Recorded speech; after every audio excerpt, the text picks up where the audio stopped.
Imagine this: you're sitting in a car outside your own home, watching people arrive at your funeral. They're hugging your spouse, who's sobbing uncontrollably over your death. Except you're very much alive, and that grieving spouse? They paid to have you killed. This isn't fiction. This is exactly what happened to Noela Rukundo in 2015. Most people think faking your death or mysteriously returning from the grave only happens in movies or fiction. We're taught that death is final, funerals are for the deceased, and hitmen don't have moral codes. But Noela's story shatters all these assumptions in the most dramatic way possible.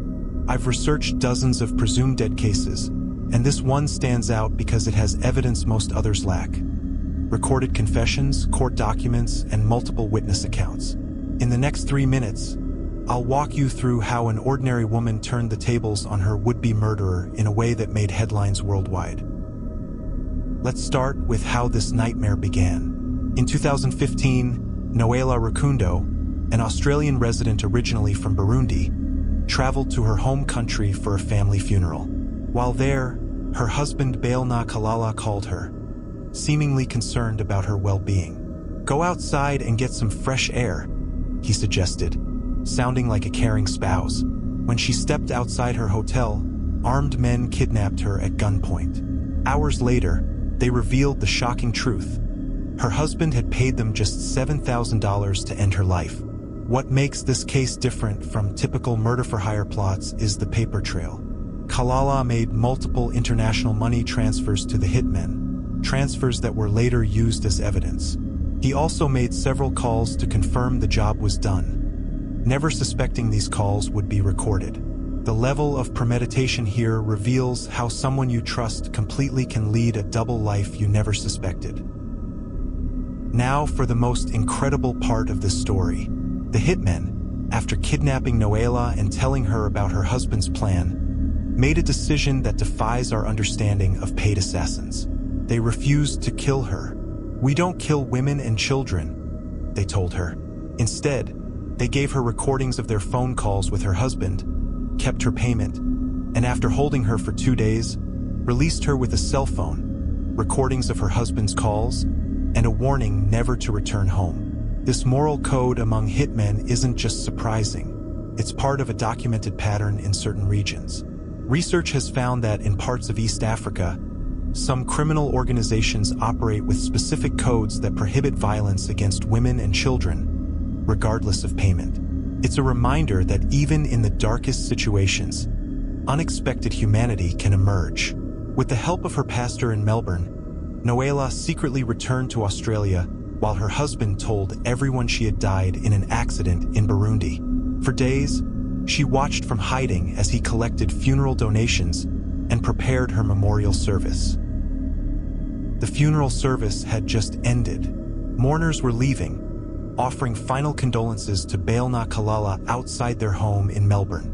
That's when Noela made her move. She stepped out of a car just yards away and approached her grieving husband. "Surprise, I'm still alive," she announced. Witnesses described how Kalala screamed and ran through the neighborhood as if he'd seen a ghost. In those moments, the power dynamic between them completely reversed. The would-be victim became the accuser, armed with recorded evidence of his crime. What followed makes this story even more remarkable. Rather than immediately calling police, Noela first engaged in a conversation with her stunned husband. She got him to confess again, this time with local witnesses present. Only then did she contact authorities, ensuring her case was airtight. Faced with overwhelming evidence, the recordings from Burundi, his reaction at the funeral, and his subsequent confession, Bailna Kalala pleaded guilty to incitement to murder. He received a 9-year prison sentence in December 2015.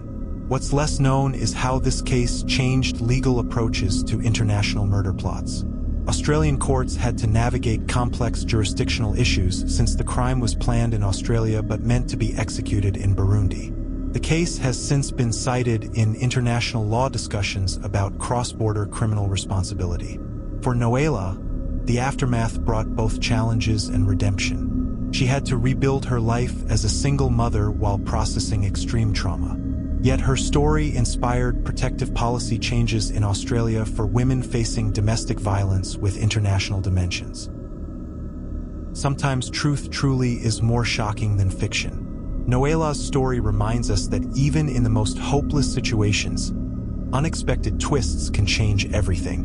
What seemed like her end became a powerful new beginning. If you found this story as incredible as I did, hit subscribe for more true stories that defy belief every Thursday. And drop a comment letting me know which part of the story surprised you most. Was it the hitman's moral code, or Noela's incredible courage to face her husband at her own funeral?